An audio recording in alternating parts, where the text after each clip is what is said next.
कोपरोली गावची ग्रामदेवता भवानी माता मंदिर भूमिपूजन सोहळा संपन्न। पेण प्रतिनिधी किरण बांधनकर।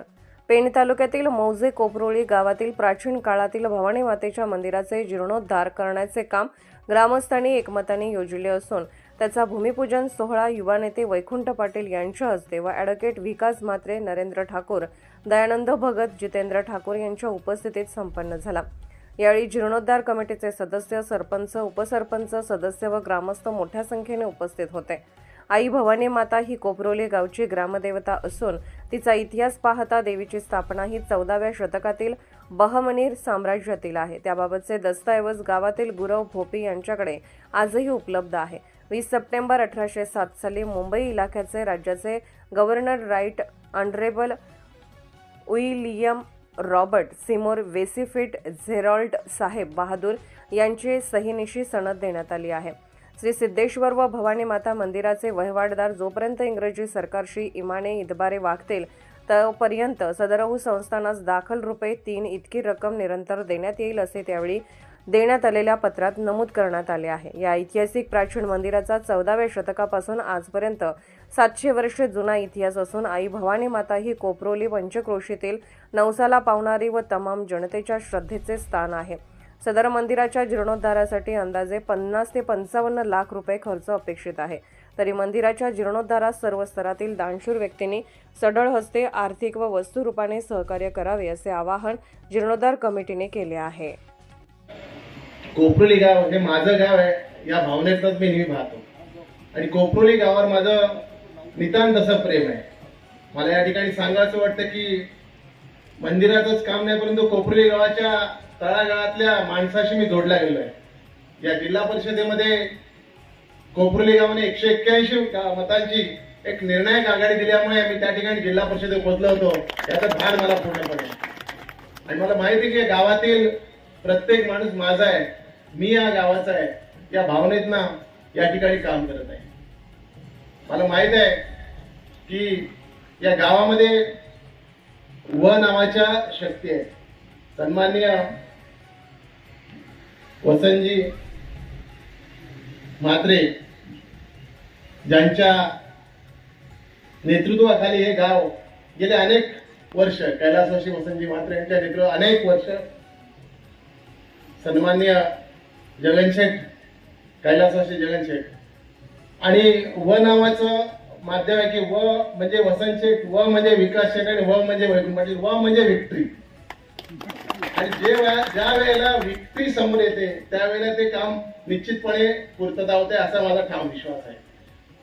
मी समाजकारणामध्ये राजकारणाला जास्त महत्व देणारा माणूस नाहीये।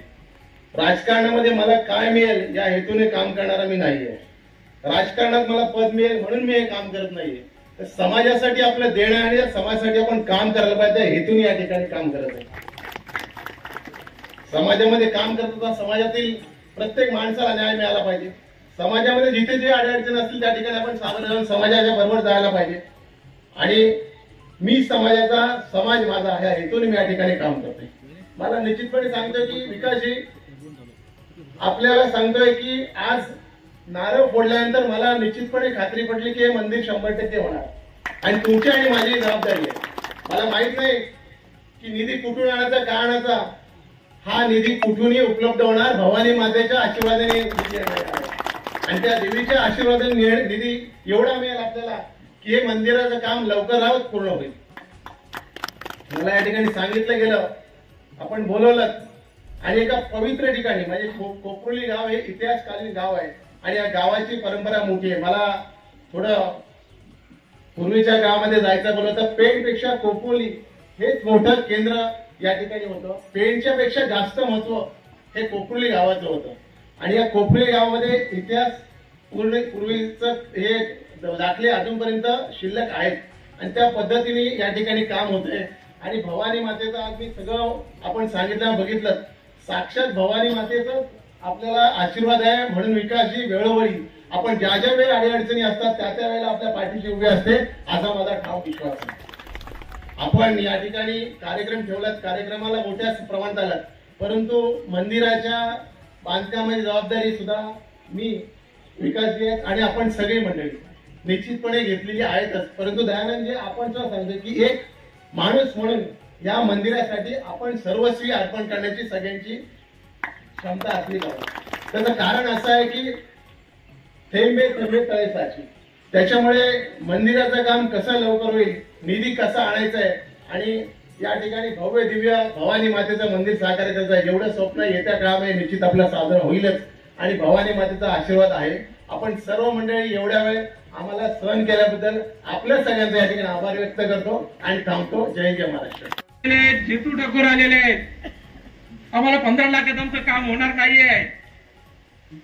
त्या माऊलीची कृपा आहे. आम्हाला त्याच्यामध्ये आता जो 7.5 लाखाचा आम्हाला पत्र घ्यायचं आहे, त्याच्यामध्ये किशोरबाई आपले वाढीव पाहिजे ना वाढीव निधी. ही जबाबदारी ही आमच्या त्रिकुटाची आहे. तसेच आजचे प्रमुख पाहुणे आहेत.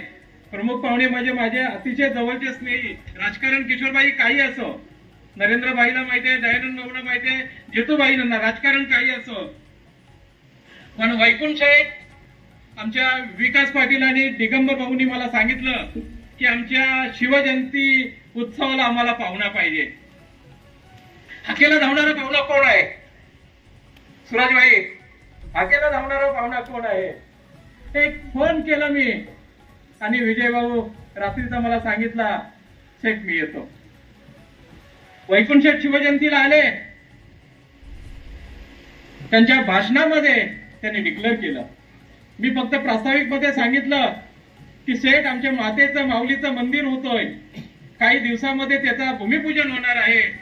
काही असो, कमवणारी भरपूर माणसं किशोरबाई आहेत या जगामध्ये, या हिंदुस्थानामध्ये भरपूर पैसे कमवतात, पण दिलाने फार मोठी माणसं फार वेगळी आहेत. कमवलेल्या पैशातून ते या मी आज पाहतो हिरामन भाऊ या तालुक्यामध्ये वैकुंठ शेठच्या नावाने वेगळा आवाज येतो. विजय भाऊ, मी अमरापूरला गेलो आमच्या मंदिरासाठी, वैकुंठ शेट्टी खडी वालू आम्हाला मोफत दिली. कमवणारे पैसे कमवणारे भरपूर आहेत, पण जे आमचे पदवीधर आमदार आहेत, आपण तरुण लोकांनी 3 टर्म मतदान केलेले आहे. आम्ही निरंजन गावकरेंना, ते आमदार आहेत, त्यांच्याकडनं आम्हाला थोडीफार काहीतरी या मंदिरासाठी निधी मिळावी यासाठी मी अपेक्षा आपल्याकडनं करतो. त्याचबरोबर आमच्या या शाळेजवळ